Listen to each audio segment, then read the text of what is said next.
سوال میں آپ کے ابہام ہے، جائفل اور جاؤتری کا حکم۔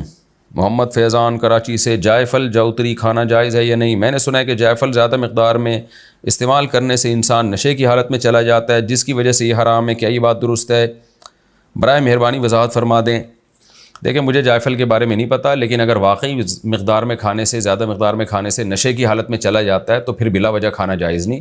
دوا کے طور پہ، ضرورت کے طور پر اتنی مقدار میں کھانا پھر جائز ہوگا جس سے نشہ نہ ہو، لیکن میرے علم میں نہیں ہے کہ جائفل کھانے سے نشہ ہوتا ہے۔ اور جاؤتری کیا چیز ہے اس کا بھی مجھے پتہ نہیں ہے، تو یہ ذرا آپ، میرا خیال ہے وہاں کسی حکیم سے پوچھیں آپ یہ مسئلہ، حکیموں کو پتہ ہوگا۔ میں تو یہ بتاؤں گا اگر یہ نشے کی چیز ہے تو دوا کے طور پر تھوڑی مقدار میں کھائی جا سکتی ہے، اتنی مقدار جس سے نشہ نہ ہو، اور اتنی مقدار میں کھانا جس سے نشہ ہو یا بلا وجہ استعمال کرنا یہ جائز نہیں ہے۔